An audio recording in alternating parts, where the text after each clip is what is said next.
Hey, did you hear the news? IPv6 is here.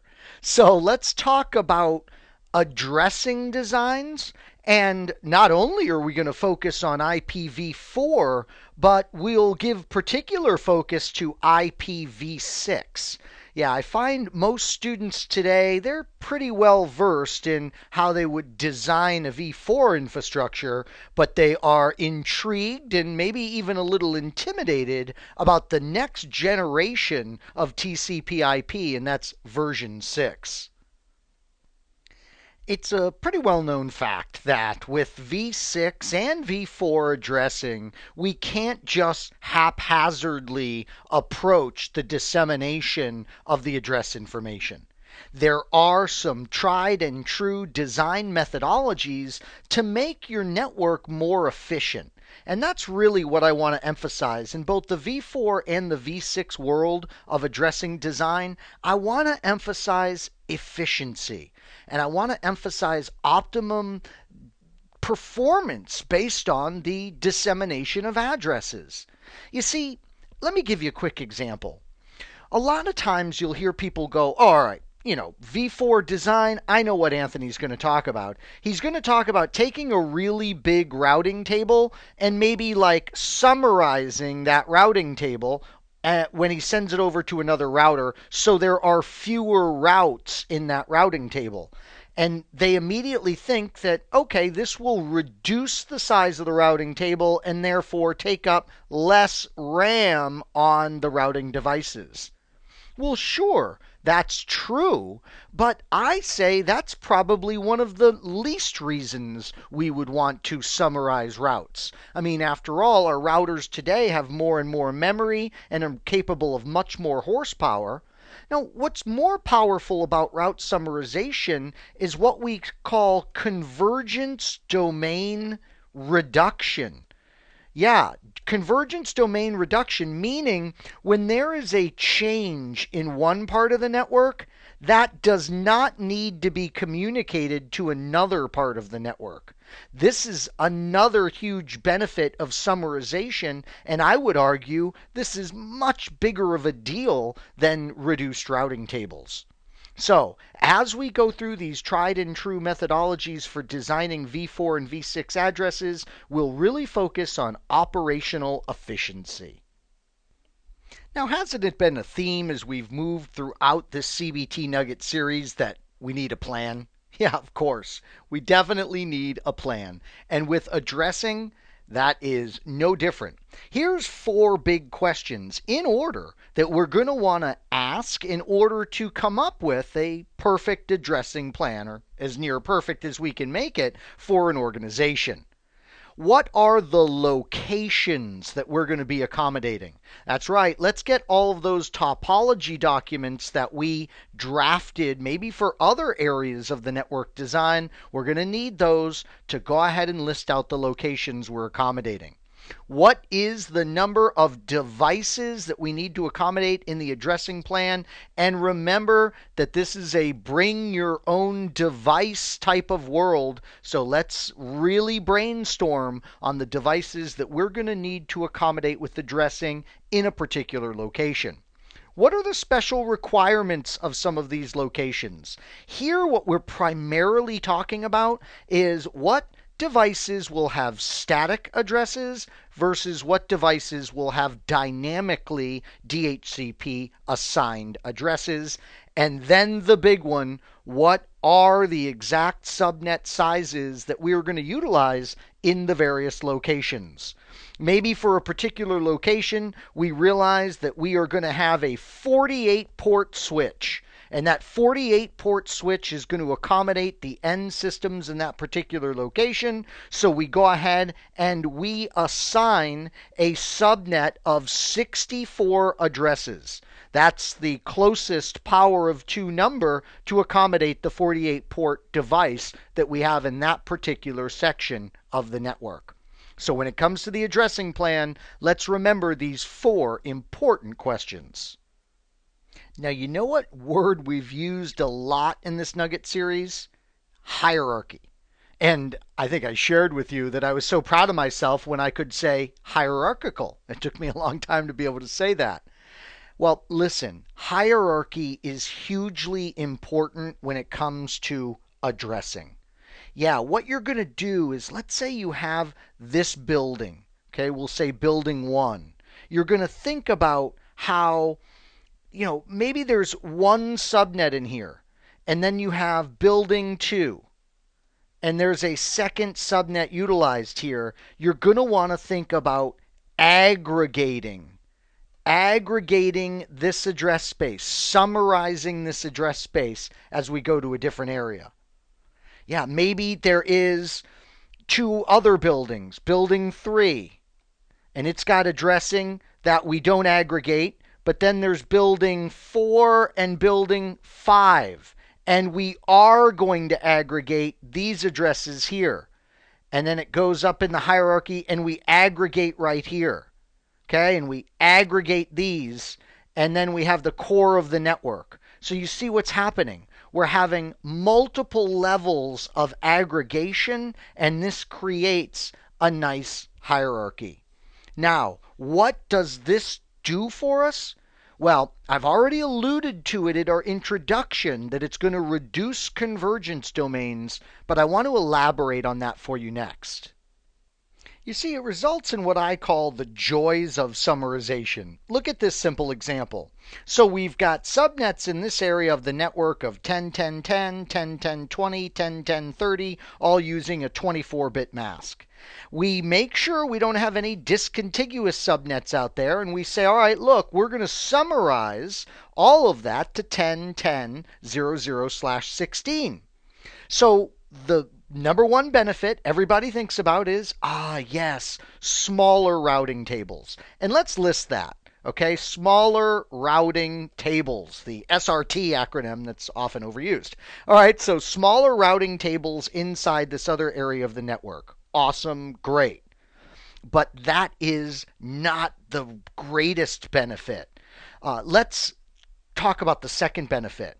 When one of these things fails, when there's some kind of a change, notice we do not have to do anything with this particular update. So we're reducing update traffic. What is that doing? Second benefit, we are saving on bandwidth. Sure, there's less bandwidth for routing processes, but I would say, especially with the optimal, real advanced routing protocols we use today, that this is still not the greatest benefit. No, the greatest benefit, our third great benefit here, it is the CPU from convergence. Yeah, let's talk about that. So let's say we're doing OSPF. OSPF in here has to recalculate, and there's a loss of a route. So everything in this particular OSPF area, for example, there are indeed shortest path first calculations that happen as a result of the loss of that route, and there's CPU being consumed. But look at this happy area over here, because nothing changes with the summarized prefix. This area is shielded from the CPU load that this convergence is going to cause. So what do I like to refer to this third benefit as? Well, I said it earlier, it is convergence domain reduction. Yep, convergence domain reduction. We are making the convergence domain, all of the devices that need to converge to the loss of a prefix, we're making that overall domain smaller. And the smaller that domain is, the more efficient our layer 3 architecture. Now, the last thing I want to talk to you about here in the area of v4 design for addressing is assignment and resolution issues. And guess what? It's a decision that we're going to be making on dynamic versus static for both of these. For instance, we have to design what devices will be dynamically assigned address information. And it's the DHCP service that we would rely on for that. What about static assignment? Well, that will be a manual input of the addressing information, and typically that's done on key servers within the organization.